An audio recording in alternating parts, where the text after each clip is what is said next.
दोस्तों, कैसे हो आप सब। आप सभी को प्यार भरा नमस्कार। स्वागत है आपका अपने YouTube चैनल पॉइंट एजुकेटर में। और जैसा आप जानते हैं कि मैं जो भी टॉपिक करवाती हूँ हमेशा मोस्ट इम्पोर्टेंट टॉपिक ही करवाती हूँ, जो सभी एग्जाम में इम्पोर्टेंट होते हैं। तो आज ऐसा ही एक मोस्ट इम्पोर्टेंट टॉपिक लेकर आई हूँ। आप कोई भी टीचिंग एग्जाम देने जाएं, चाहे DSSB का दें, KVS का दें, रिट का दें या फिर CTET का दें, HTET का दें, कोई भी एग्जाम दें, साइकोलॉजी में कुछ मेन इंपॉर्टेंट टॉपिक होते हैं जो सभी एग्जाम में पूछे जाते हैं। तो उन्हीं में से एक इंपॉर्टेंट टॉपिक है आज हमारा पर्सनैलिटी। पर्सनैलिटी यानी व्यक्तित्व।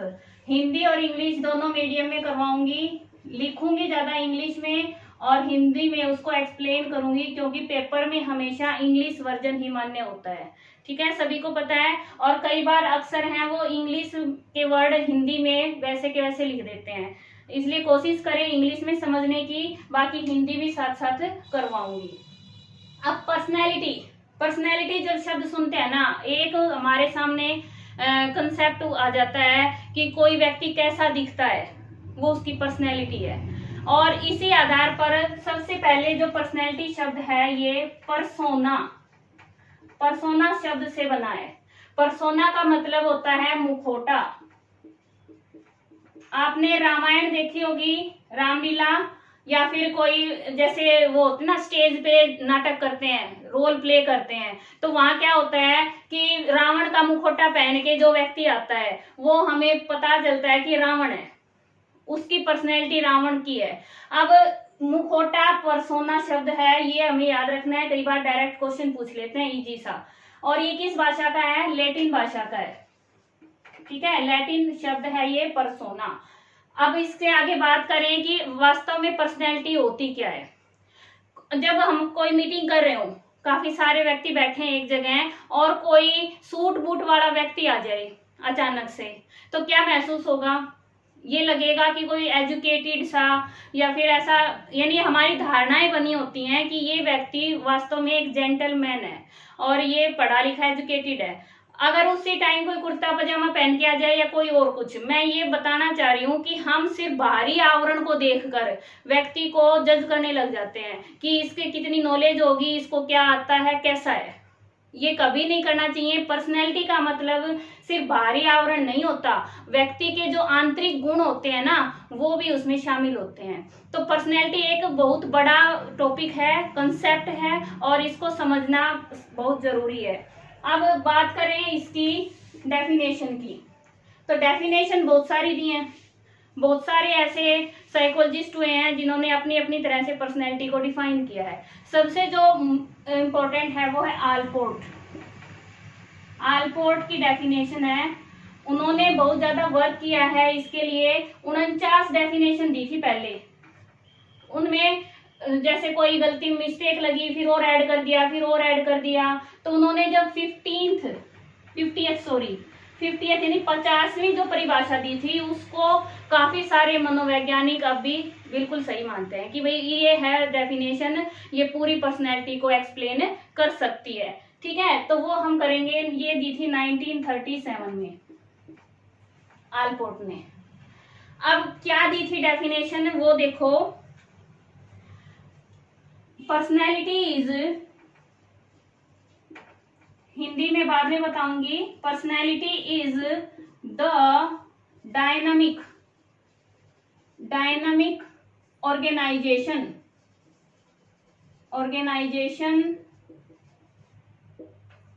With in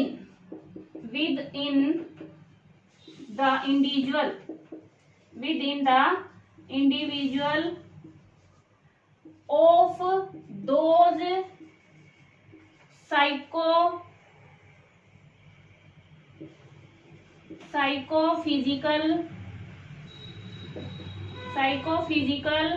systems। अब इसमें ऐसे वर्ड आए हैं जो एक्सप्लेन करूंगी। सिस्टम्स दैट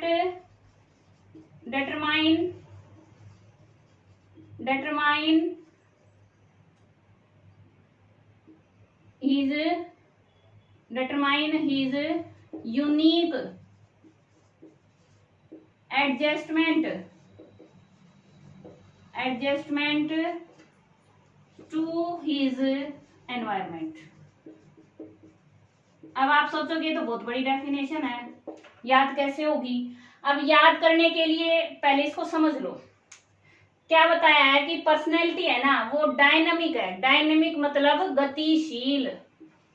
क्या होता है? गतिशील, जो एक परिस्थिति से दूसरी परिस्थिति में थोड़ा चेंज हो सकती है। ठीक है। ऑर्गेनाइजेशन, संगठन, क्या है ये?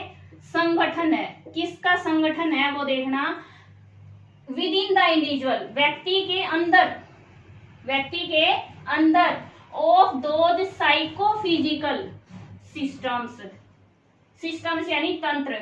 साइकोफिजिकल हो गया मनोदैहिक बता दो या शारीरिक बता दो,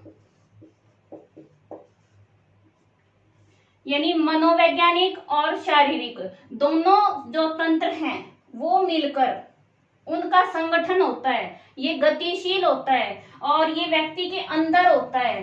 that determine his unique adjustment to his environment, जो उसकी अपने एनवायरमेंट, अपने आसपास के वातावरण के साथ यूनिक एडजस्टमेंट, समायोजन को दिखाती है, बताती है। ठीक है। तो पर्सनैलिटी क्या हो गई? गतिशील है। सबसे पहला वर्ड ये हो गया। इसकी कैरेक्टरिस्टिक आ गई, इसमें विशेषताएं। पर्सनैलिटी की विशेषताएं आ जाए तो भी यही बताना है। डायनामिक है, ऑर्गेनाइजेशन है, विद इन इंडिविजुअल है, साइकोफिजिकल मनोशारीरिक तंत्र है, उनका संगठन है, और साथ में यूनिक एडजस्टमेंट है किसके साथ? एनवायरमेंट के साथ। समझ आया? तो इसके बिहाफ पे हम बता सकते हैं इसकी क्या विशेषताएं कौन कौन सी होती। कई बार क्वेश्चन आता है पेपर में, 3-4 स्टेटमेंट दे देते हैं कि कौन सी विशेषता नहीं है या कौन सी विशेषता पर्सनैलिटी की क्या क्या कैरेक्टरिस्टिक हो गई। देखो, सबसे पहली हमने बताई है कि इसमें फिजिकल एंड साइकोलॉजिकल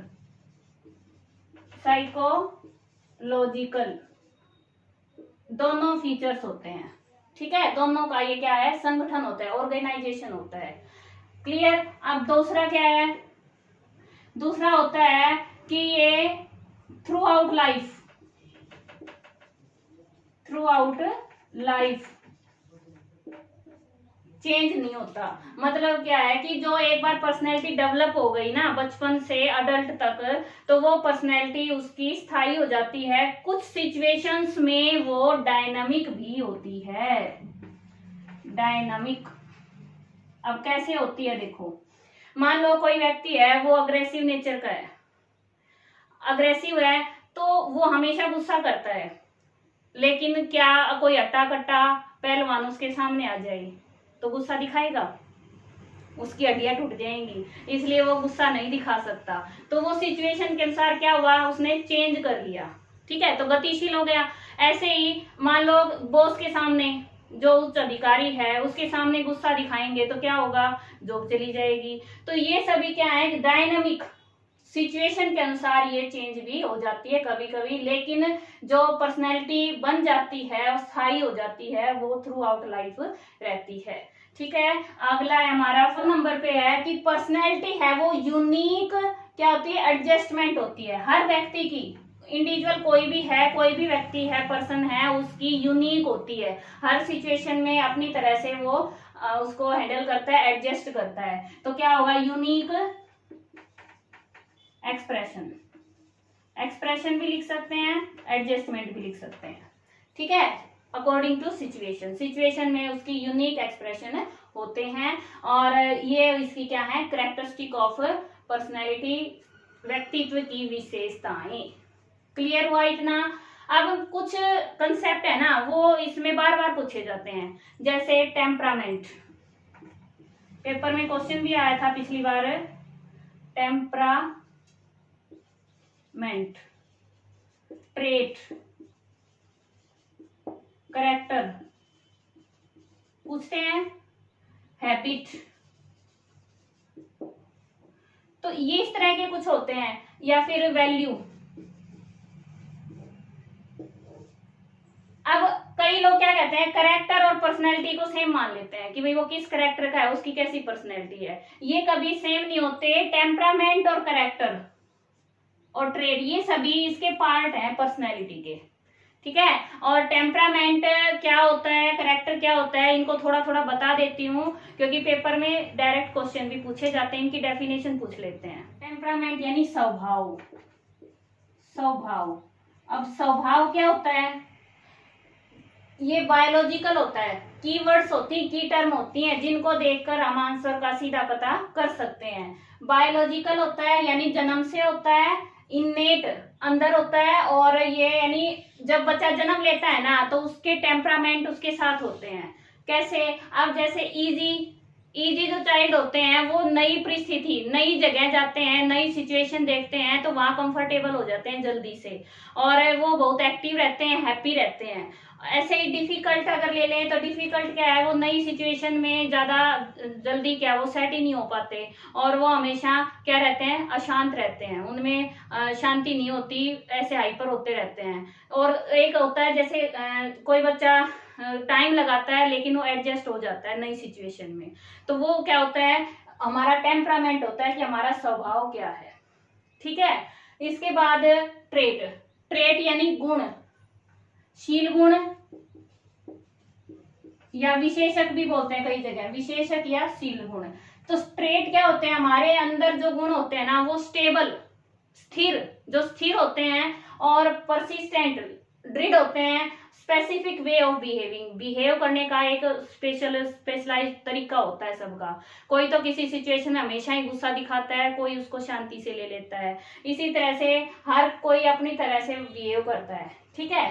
तो स्टेबल है, परसिस्टेंट है, और स्पेसिफिक वे ऑफ बिहेविंग है। अब ट्रेट का एग्जांपल जैसे हमारी कैटल 16 PF है, 16 पर्सनैलिटी फैक्टर दिए हैं कैटल ने, और आलपोर्ट ने भी बताए हैं। महात्मा गांधी का जो मेन ट्रेट था वो क्या था, सत्य और अहिंसा। तो उनको उस नाम से जब सत्य अहिंसा की बात आए तो सीधा दिमाग में महात्मा गांधी आते हैं। तो ये कई तरह के होते हैं, कार्डिनल ट्रेट होते हैं, सेकेंडरी ट्रेट होते हैं, और इस तरह से सेंट्रल ट्रेट होते हैं। सेंट्रल ट्रेट वो होते हैं कि जैसे ईमानदारी है, वो उसका एक व्यक्ति का ईमानदारी, ऑनेस्टी है, वो सेंट्रल ट्रेट है। लेकिन कई बार ऐसी सिचुएशन आ जाती हैं जिससे वो ऑनेस्ट होने के, वैसे तो ऑनेस्ट है लेकिन किसी एक आध सिचुएशन में वो ऑनेस्ट नहीं रह पाता या फिर सच नहीं बोल पाता, तो उसका जो सेंट्रल ट्रेट है वो तो है ट्रूथफुलनेस, लेकिन सच नहीं बोल पा रहा, वो उसका सेकेंडरी ट्रेट हो गया कि कई बार उसको झूठ भी बोलना पड़ जाता है। तो इस तरह से ये ट्रेट होते हैं हमारे। फिर है डिस्पोजिशन, डिस्पोजिशन होता है स्ववृत्ति, स्ववृत्ति अपना व्यवहार, ठीक है, वृत्ति यानी व्यवहार। तो टेंडेंसी, ये शब्द है ना, tendency of a person to react to a given situation in a particular way, कि किसी सिचुएशन में जिस तरीके से कोई व्यक्ति बिहेव, रिएक्ट करता है वो उसका डिस्पोजिशन होता है। मतलब क्या है, एक परिस्थिति है, कोई उसको नेगेटिव लेता है, कोई पॉजिटिव लेता है, तो हर किसी का देखने का नजरिया अलग होता है, ठीक है। दुनिया को हम जिस नजरिए से देखते हैं वो हमारा डिस्पोजिशन होता है, हमारा अपना पॉइंट ऑफ व्यू होता है, वो हम नेगेटिव रखें, पॉजिटिव रखें, कुछ भी हो सकता है। फिर है कैरेक्टर, कैरेक्टर यानी चरित्र। अब चरित्र सभी समझते हैं कि overall pattern of regularly occurring behaviour, पता चलता है कि ये व्यक्ति कैसा है, उसका चरित्र कैसा है। तो चरित्र क्या होता है, overall pattern of regularly occurring behaviour, जो हम नियमित रूप से जो व्यवहार करते हैं वो उसका पैटर्न होता है। फिर है वो हैबिट, हैबिट यानी आदत, आदत over learned modes of behaving, over learned सीखी गई है, ज्यादा सीखने के बाद भी रिपीट बार बार करते हैं तो वो आदत बन जाती है। कोई जब हमें किसी स्टिमुलस के प्रति, किसी भी उद्दीपक के प्रति जब रिस्पॉन्स बार बार हो जाता है ना तो वो आदत बन जाती है हमारी। जैसे कोई भी काम ऐसा कि जैसे ब्रश करना है तो ब्रश करते हैं, हम सोचते कहीं रहते हैं, वो ध्यान कहीं होता है और होता है, तो ब्रश हमेशा मुंह में ही जाएगी ना, तो आदत बन गई है। तो हम अनकॉन्शियस माइंड में वो स्टोर हो जाते हैं, हम वो करते रहते हैं, काम भी करते रहते हैं और साथ में दूसरा काम भी होता रहता है। तो वो हमारी over learn modes of behaving होती हैं, आदत। ठीक है। वैल्यू, वैल्यू होते हैं मूल्य। मूल्य में वही है कि गोल्स एंड आइडल्स, आदर्श या उद्देश्य, लक्ष्य जिनको हम महत्वपूर्ण समझते हैं और जो पाने के योग्य हैं, जिनको हम प्राप्त करना चाहते हैं या चाहिए, वो हमारे होते हैं वैल्यू, मूल्य। ठीक है। मोरल वैल्यूज होते हैं ना हमारी, वो इसमें आ जाएंगी मोरल वैल्यूज। तो इस तरह से ये सभी हमारे किसके पार्ट हैं, पर्सनैलिटी से रिलेटेड टर्म हैं जो इम्पोर्टेंट है और इनका डिफरेंस समझना भी जरूरी है। क्लियर हुआ? अब आज हमने क्या क्या पढ़ा है, देखिए पर्सनैलिटी की डेफिनेशन पढ़ी है।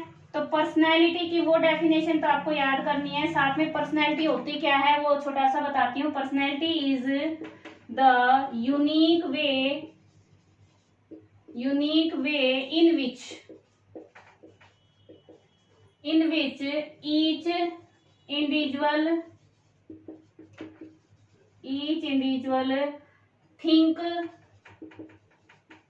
thinks, acts and feels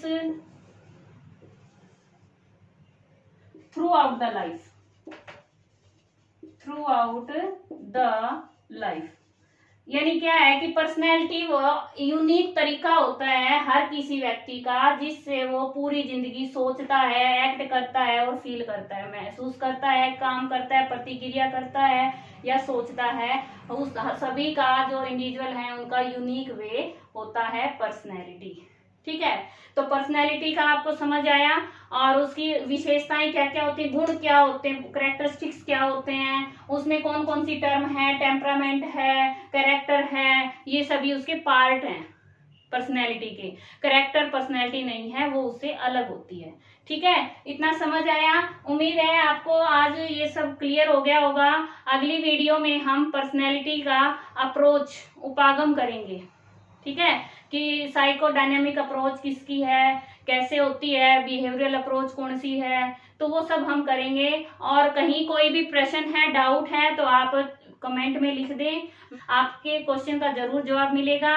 और अगर कोई ऐसा क्वेश्चन है जो सबके लिए यूजफुल है तो उस पर वीडियो बना दूंगी। और मिलते हैं नेक्स्ट वॉचिंग। आपका दिन शुभ हो। और हाँ, वही दूसरों से शेयर भी करना और लाइक और कमेंट करना ना भूलें।